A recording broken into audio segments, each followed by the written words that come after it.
College ప్రైవేటీకరణ అనేది మీరేమో రాస్తారోకోలు ఉద్యమాలు చేస్తున్నారు, కానీ ప్రభుత్వం మాత్రం ఎటువంటి స్పందన లేదు. దీన్ని ఎలా చూస్తారు?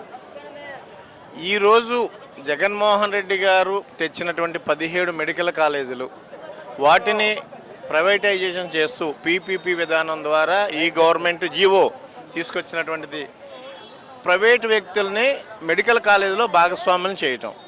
దీనిని వ్యతిరేకిస్తున్నారా లేదా, దీనివల్ల లాభం ప్రజలకు ఉందా లేదా, లేదా చంద్రబాబు నాయుడు గారు ఎందుకు తీసుకొచ్చారు, కార్పొరేట్ పీపుల్కి లాభం జరిగేలాగా కట్టబెట్టే విధానంగా ఉందా లేదా అన్న విషయం గురించి ఒక్కసారి గత 2 నెలల నుంచి కూడా రాష్ట్ర వ్యాప్తంగా కోటి సంతకాల ఉద్యమం కార్యక్రమం పిలుపునిస్తే 1 కోటే కాదు 2-3 కోట్ల మంది వ్యక్తులు రోడ్డు మీదకి వచ్చి వాలంటీర్గా వచ్చి వాళ్ళు సంతకాలు పెట్టి వెళ్తున్నటువంటి విధానం ఈరోజు ప్రజలు గమనిస్తూ ఉన్నారు. ఇది ప్రజలకు మంచి జరిగిందా చెడు జరిగిందా అని చెప్పడానికి ఈరోజు ప్రత్యక్ష ఉదాహరణ ఈరోజు చూడండి. ఇప్పుడు ప్రతి నియోజకవర్గంలోనూ ప్రతి చోట కూడా కోటి సంతకాల కార్యక్రమం కింద ప్రజలు ఎలా వచ్చి పెట్టారో చూడండి. కానీ ప్రైవేటీకరణ చేస్తేనే నాణ్యమైన విద్య వైద్యం వస్తుంది అనేది ప్రభుత్వం వాదన కదా.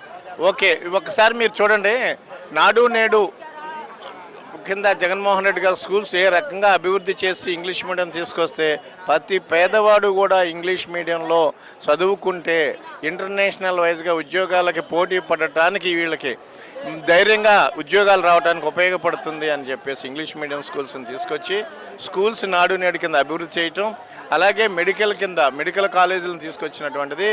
గతంలో ఉన్న మెడికల్ కాలేజీలు ఒకసారి మీరు చూడండి, గత మెడికల్ కాలేజీలు గవర్నమెంట్ నడుపుతున్నప్పుడు ప్రజలకు ఏ రకంగా మెడికల్ వైద్యం అందుబాటులో ఉంది, అదే కార్పొరేట్ హాస్పిటల్స్లో ప్రజలకి అసలు అందుబాటులో ఉందా మెడికల్ వైద్యం అనేది కనుక తీసుకుంటే మన గుంటూరు మెడికల్ కాలేజ్ చూడండి, ప్రజలకి ఇంత అందుబాటు గతంలో మనం చిన్నప్పటి నుంచి వస్తున్నాం. గుంటూరు మెడికల్ కాలేజీకి వెళ్ళండి, అన్ని రకాలుగా లేటెస్ట్ ఎక్విప్మెంట్స్, టెస్ట్లు, డాక్టర్స్, అద్భుతమైనటువంటి కార్డియాలజీలో కానీ అన్ని రకాలు కూడా అద్దె ఉంది.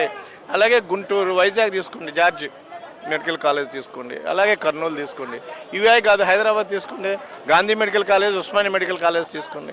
గవర్నమెంట్ వాళ్ళు నడుపుతున్న మెడికల్ కాలేజీలో ఏ రకంగా ప్రజలకి వైద్యం అందుతుంది, అదే కార్పొరేట్స్ తీసుకున్న హాస్పిటల్స్ ఎన్ఆర్ఐ తీసుకోండి, ఇంకొకటి తీసుకోండి, కార్పొరేట్ పీపుల్ని ఇన్వాల్వ్ చేస్తే వైద్యం ప్రజలకి అందుబాటులో ఉండదు, పేదవాడికి న్యాయం జరగదు, పేదవాడికి వైద్యం అందదు అని జగన్మోహన్ రెడ్డి గారు గొప్ప సంకల్పంతో మెడికల్ కాలేజీలు తీసుకొస్తే చంద్రబాబు నాయుడు గారు వారి కూటమికి కార్పొరేట్ పీపుల్కి కట్టబెట్టుకుంటూ ఈరోజు జీవో తీసుకొచ్చిందంటున్నారు విధానం రాష్ట్ర వ్యాప్తంగా ఈరోజు ఇన్ని కోట్ల మంది సంతకాల రూపంలో వాళ్ళ వ్యతిరేకతను తెలియజేశారు.